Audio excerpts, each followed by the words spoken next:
What's up, summoners, and nice to see you for another ProGuides Wild Rift video. In today's video I'm going to show you the champions you should most definitely avoid the most when you're playing the game. Ready? Then let's start with the first champion, Soraka. Soraka isn't one of the worst champions in the game, she really isn't, but what makes her so problematic to play with is that people don't understand what she does. So for that, let's take a quick look at what Soraka does. Soraka as a champion provides you with a lot of healing during fights, which means you can just fight as you want and you'll get healed up whatsoever. But there comes the very first problem. The vast majority of the player base backs off once they receive damage and don't think about the future. They don't know that Soraka will keep them healthy and forget about her ultimate at the same time as well. So whenever you're playing the game, the primary reason you want to avoid playing Soraka isn't the champ itself, it's your teammates who don't know how to play with a Soraka. And this is an issue which is very prevalent on the PC version of League of Legends. Soraka used to be one of the most crazy champions in a lot of roles until some nerfs hit.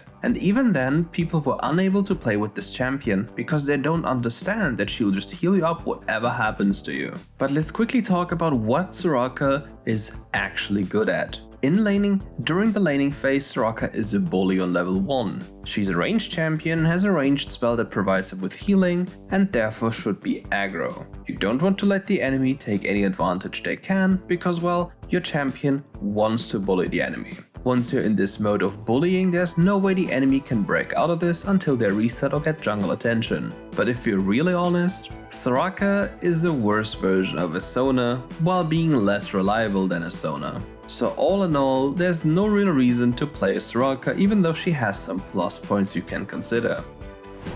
And after that, let's take a small break for our question of the day. What champion do you hate the most to have on your team? Let me know in the comments below and hit like and subscribe to the channel to never miss any of our videos ever again.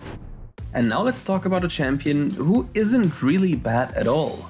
In no way he is bad, but there's one big problem with this champion, as in he requires a lot of practice, and therefore is he really worth the investment? Theoretically speaking, yes, he is. But on the other hand though, are you willing to practice hours and hours to make sure that you'll never miss a single swing? And understanding the champion that is fundamentally different from any other champion in the game? So if you want to play Akshan, you should one-trick him, or spend an absurd amount of time learning to play him. Basically decide between maining him and one-tricking him. Obviously he is not Aurelia tier, but hard to execute whatsoever. But what makes this champion strong? Number 1, it's his double auto attack, in combination with the super ranged boomerang and the ability to reset during fights. And there's also a neat mechanic you should know about. Akshan's second hit cannot be avoided if you already input the attack. The only way you can cancel it is by him cancelling it himself or him getting heavily CC'd. But the funniest thing about this champion is his laning phase, especially into mages. Whenever the mages make a mistake and the Akshan is allowed to hit his first ability, on the way in and out,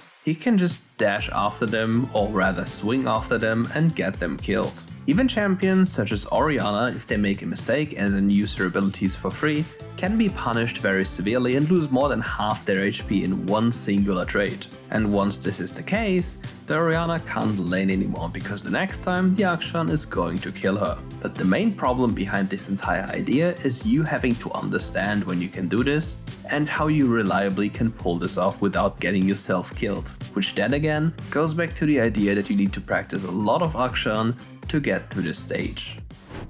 But now we move on to our next pick, and for this we have Master Yi. First off, Master Yi is not a champion you should ever blind pick. There are too many champions in the game that can mess him up, and there's nothing for you that you can do about it. You can basically think of him as an AD carry in the melee form, just like Tryndamere, but without the tool of staying alive for 5 seconds after reaching no HP.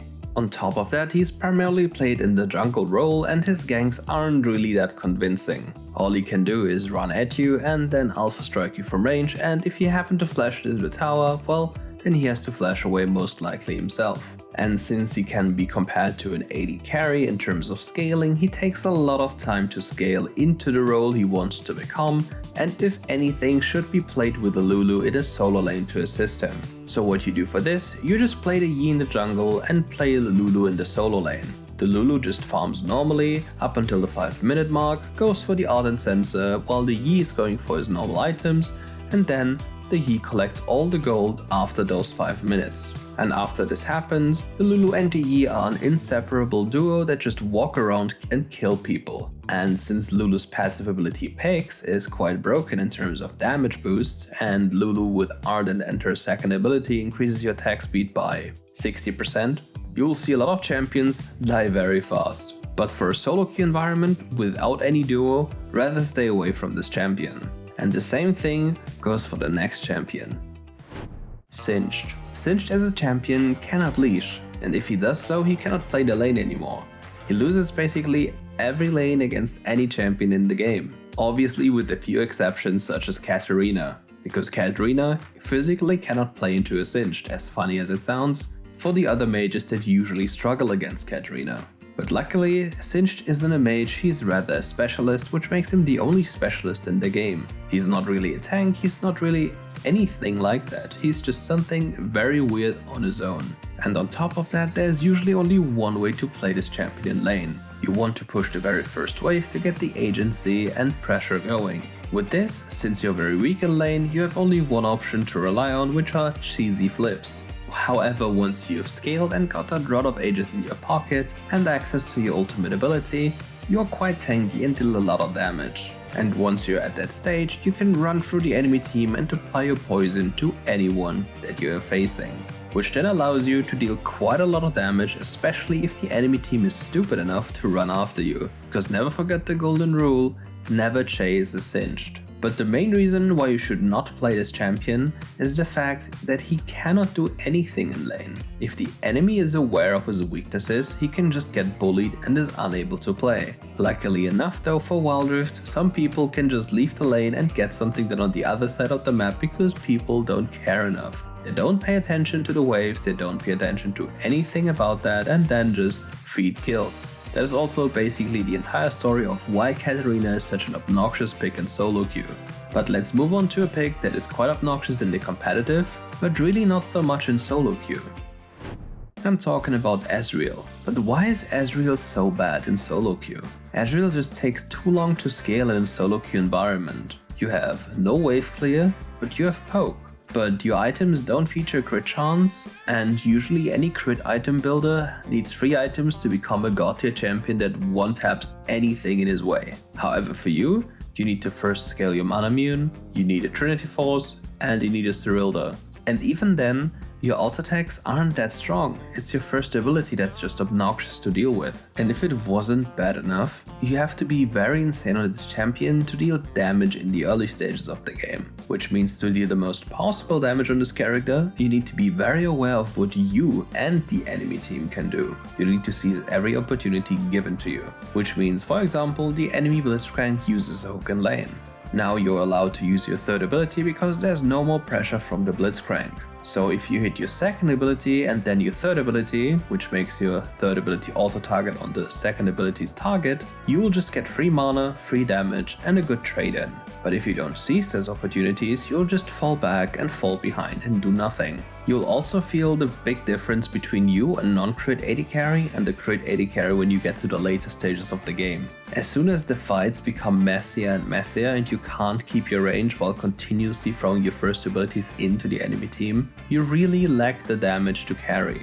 However, on the flip side, if you're the one winning and your team is sieging, you'll become an obnoxious piece of meat that just runs over the enemy, because every single spell of yours that hits destroys the enemy.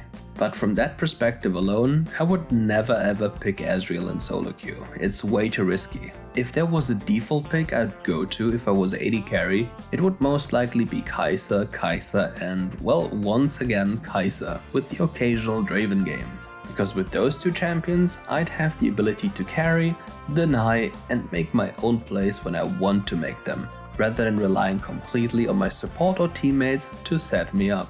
But don't forget, all these champions are still playable, but you shouldn't blind pick them. You should pick them for a reason, and if the reason is one-tricking them, that is probably the most plausible reason here. If you want to climb on the other hand, you should stay away from all of those champions apart from Akshan. But if you want to play Akshan, spam the games. He's worth it, but he's going to be not so easy to execute. And that's it for today's video. Thank you all for watching, and if you liked the content, make sure to leave a like and subscribe to the channel. See you soon.